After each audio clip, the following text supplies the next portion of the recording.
Now let's look at a different example of working with the start menu. Let's close up this example and look at a separate one that has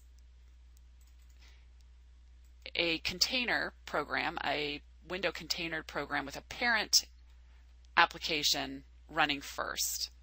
So as you can see here, the parent application is running and there is a start menu defined as a part of it, and it's using a tree view style on this application.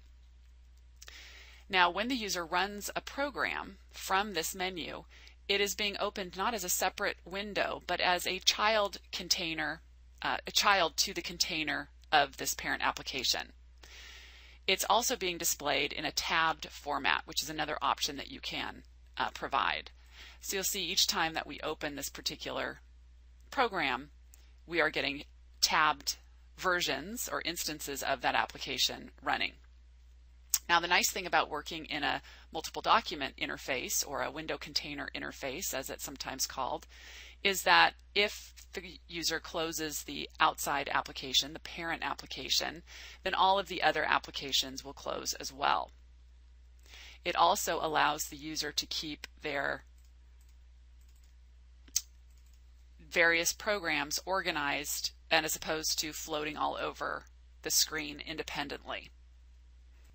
Now let's take a look and see how this program, parent program, is set up. First thing I want you to notice is that this program that has a start menu as a part of it does not include a separate 4SM file. Instead, this program creates the start menu by writing directly to the abstract user interface. So let's look at that first. First thing that we're doing here is we're letting AUI, we're setting a om.dom node variable, AUI, equal to the root node. Then we're going to create a new child node called start menu. So here's where we're going to build directly into the tree the start menu.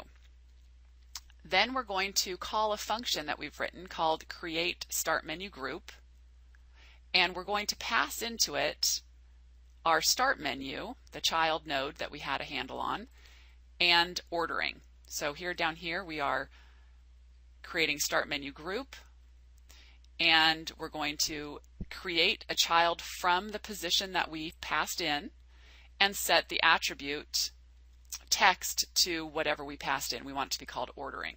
So we've created a new group.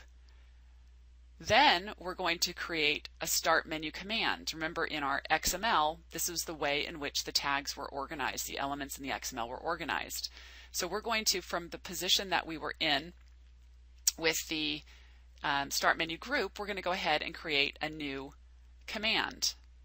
And the new command is going to be the text child exec. Here's the attribute that we need to run the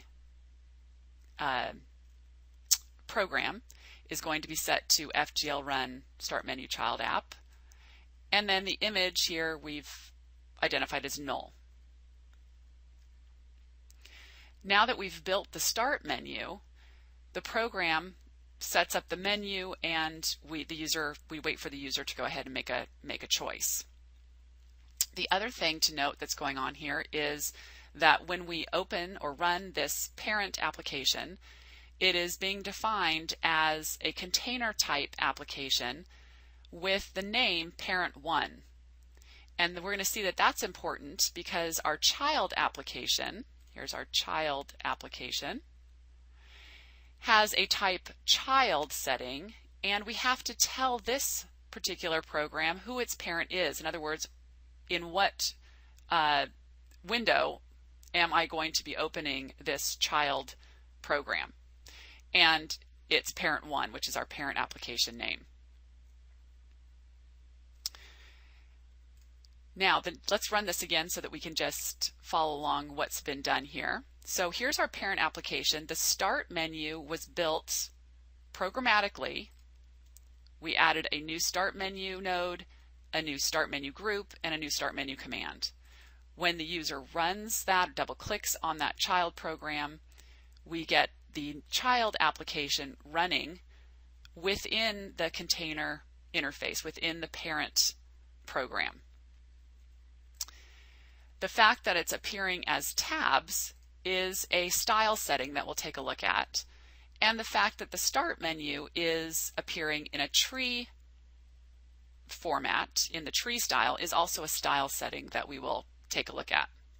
Now, one of the nice things about working in a container interface is that the user does not have all the separate applications appearing and floating separately. Again, they're all contained within this particular parent application.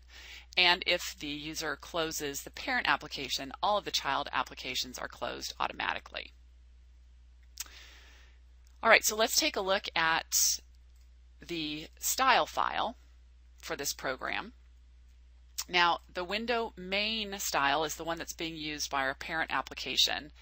And a couple of things to note that are of importance. We're setting that the start menu position is set to tree. That's why the user is seeing the start menu that was being built in the left-hand panel as a tree style. The tabbed container attribute is set to yes. That means that the programs, when they are opened, they are going to be set up as in a tabbed view as opposed to separate windows. If we turn this off, let's go ahead and turn this off and save that and run the program again. We'll see the difference when we start a child program.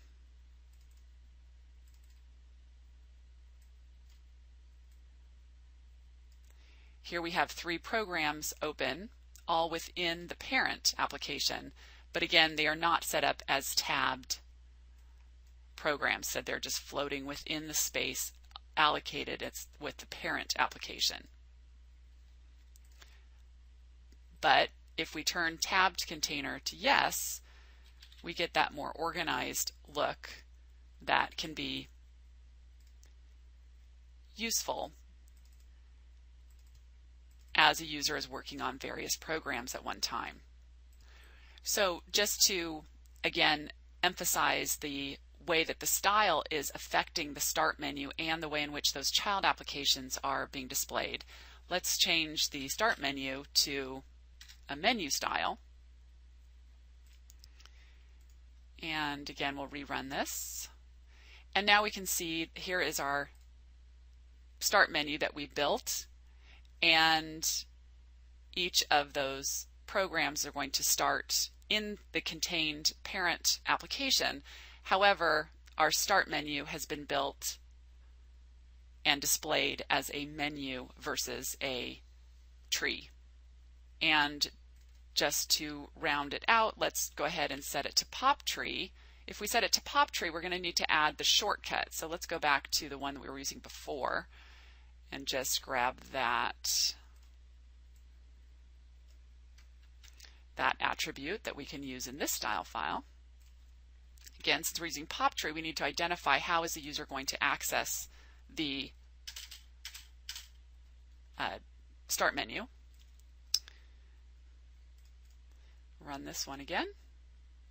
Now we don't see a start menu here, but if I hit F2, my start menu pops up and there's my same start menu, and as I select the programs from the start menu, they are appearing in tabbed format as children in my container interface. So in summary, a start menu is used to provide a list of programs to the user. Your start menus can be displayed in a variety of styles.